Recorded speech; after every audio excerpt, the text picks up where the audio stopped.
Oke, bismillahirrahmanirrahim. Assalamualaikum warahmatullahi wabarakatuh. Semangat pagi, teman-teman. Saya akan membuatkan resume dari Zoom yang barusan kami lakukan, tetapi ada halangan karena saya tidak bisa menampilkan presentasi dengan menggunakan band map. Ternyata di Zoom tidak kompatibel. Maka saya membuat sebuah catatan yang saya rekam ulang untuk supaya teman-teman paham apa yang dimaksud dengan kompetensi teknis. Bahwa kita tahu bahwa definisinya adalah terkait dengan pengetahuan, kemudian di dalamnya juga ada sikap, keterampilan, terkait juga dengan profesi Anda sebagai perawat, baik nurse maupun D3 ya. Itu tidak ada secara keilmuan, sebenarnya sama secara keilmuan, tetapi yang membedakan adalah kewenangannya dan paket soal saja yang membedakan. Kemudian kalau kita lihat dari kompetensi teknis ini sangat besar nilainya, yaitu ada 90 soal, 90 soal. Anda harus mengerjakannya dalam waktu 50 detikan, jadi kurang dari 1 menit ya, 53 detik lah ya. Kurang dari 1 menit dari setiap soal Anda sudah bisa membayangkan berarti kalau bisa 60 menit sudah selesai itu yang 90 soal.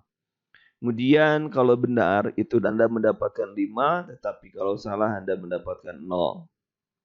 Dan yang paling penting tidak ada pengurangan nilai. Artinya kalau tidak ada pengurangan nilai, Anda jawab aja semuanya karena kemungkinan untuk benar itu ada 20% atau 20%. Itu kalau misalnya Anda mau menjawab. Jadi hemat saya jangan pernah soal itu dibiarkan kosong. Kemudian terkait dengan pengetahuan apa yang harus dilakukan, karena ini adalah bagian pertama, saya tidak akan menjelaskan secara detail, karena nanti setelah hari Jumat itu akan ada penjelasan sampai detail dari masing-masing mata kuliah, nanti KMB sampai dengan selesai, kemudian sambung anak sampai dengan selesai dan lain sebagainya. Ini sebenarnya ada sedikit perbedaan dalam proses hafal atau membaca itu ada sedikit perbedaan. Kenapa? Kalau di uji kompetensi Anda yang baru keluar itu soalnya sangat sulit.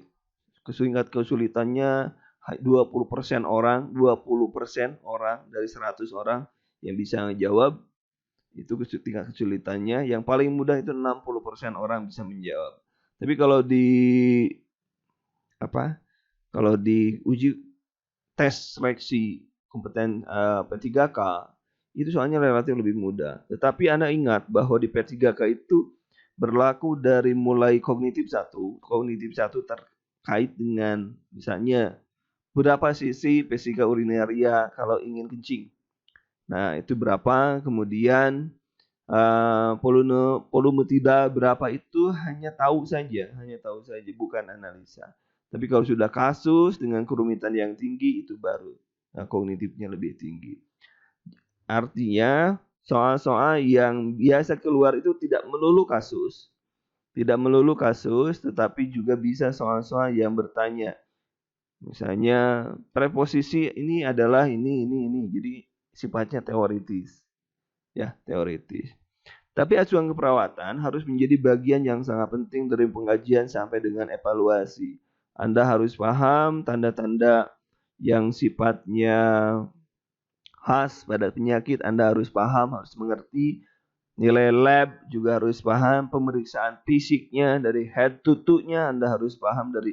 Anda cari saja 10 penyakit yang paling banyak di Indonesia, itu pahami saja.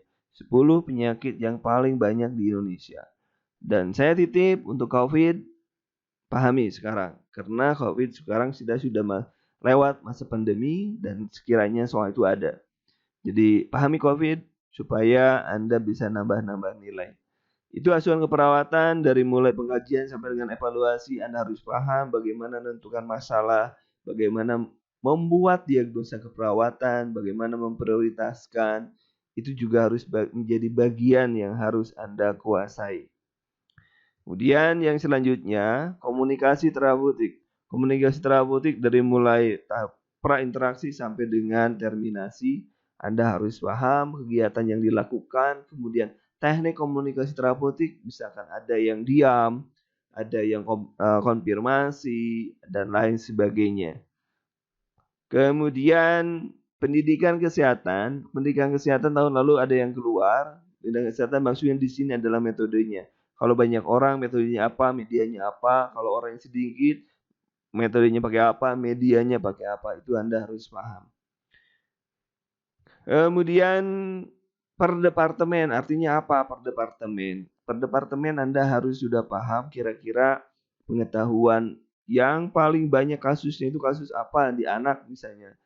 Kasusnya apa, di dewasa kasus apa, kadar yang paling banyak itu kasus apa, misalnya trauma, gagal jantung, henti jantung itu pasti keluar. Pasti keluar itu. Jadi Anda cari 10 penyakit ataupun di masing-masing departemen 5 sampai 10 penyakit di masing-masing departemen Anda harus cari. Ya. Kemudian KDK, KDM, yang KDM tentunya Anda tindakan-tindakan yang untuk memenuhi kebutuhan dasar manusia, misalnya huknah, misalnya glycerin speed, misalnya perawatan luka dan lain sebagainya Anda harus sudah paham itu, ya. Kemudian yang selanjutnya adalah tingkat pencegahan. Level pencegahan menurut Levin itu ada 3, misalnya primer, sekunder, tersier. Bisa saja kasusnya pencegahan primer pada kasus tersebut adalah Anda harus sudah paham bahwa primer itu terdiri dari health promotion dan specific protection. Tinggal milih yang mana. Kemudian yang sekunder ada early diagnosis and prompt treatment serta ada disability limitation, ada keterbatasan kecacatan, dan yang tersier ada rehabilitasi. Itu harus sudah paham. Karena kasus-kasusnya di semua mata kuliah biasanya ada. Contoh misalnya pencegahan primer pada ibu yang dengan eklamsi apa primernya? Berarti kita pencegahan spesifik atau health promotion. Itu ada 2 ya berarti yang bisa kita lakukan. Sehingga tentunya Anda akan sangat mudah apabila Anda paham dari mulai level pencegahan menurut Levin itu. Kemudian selanjutnya juga ada keterampilan yang harus Anda kuasai. Keterampilan yang Anda kuasai ini yang paling dasar dari KDK adalah septic, aseptik, antiseptik ya. Kemudian ada 10 tindakan yang sering dilakukan oleh perawat. Anda lihat di list dari mulai oksigen, kemudian posisi, kemudian pemberian obat, kemudian NGT, kemudian kateter, enema, pemberian obat tadi sudah, enema, perawatan luka, tadi oksigen sudah, posisi sudah, apalagi ada 2, 3 lagi nih. Anda cari 10 yang paling sering dilakukan di rumah sakit. Nah, targetnya di rumah sakit atau di lapangan. Anda harus tentukan tindakan yang paling sering dan usahakan Anda paham SOP-nya. Anda paham SOP-nya. Kemudian sterilisasi dengan menggunakan apa, berapa lama, tadi cuci tangan juga sama, berapa lama menggunakan apa, hand scrub atau dan lain sebagainya menggunakan apa, itu juga harus bagian yang harus Anda kuasai. Level penggunaan APD juga harus Anda jadi bahan kajian Anda, level-levelnya. Terus di ruang anu harus pakai apa, itu juga harus bagian yang harus Anda kuasai. Untuk cuci tangan tadi barusan sudah saya katakan ada berbasis alkohol, ada air mengalir lamanya, kemudian caranya dan tahapan-tahapannya apa. Itu juga harus menjadi bahan yang harus Anda perhatikan. Dan utamanya bahwa Anda harus membaca keterampilan, 5 keterampilan di tiap departemen. Itu yang bisa saya sampaikan terkait dengan barusan Zoom-nya bermasalah. Maka saya memberikan resume kepada Anda. Dan kita hari Jumat insya Allah akan mengadakan Zoom lagi dengan jadwal yang sudah saya tentukan. Semua materi insya Allah sampai dengan selesai akan kita bahas sama-sama. Terima kasih atas perhatiannya. Jangan lupa subscribe, like, dan share. Terima kasih. Assalamualaikum warahmatullahi wabarakatuh.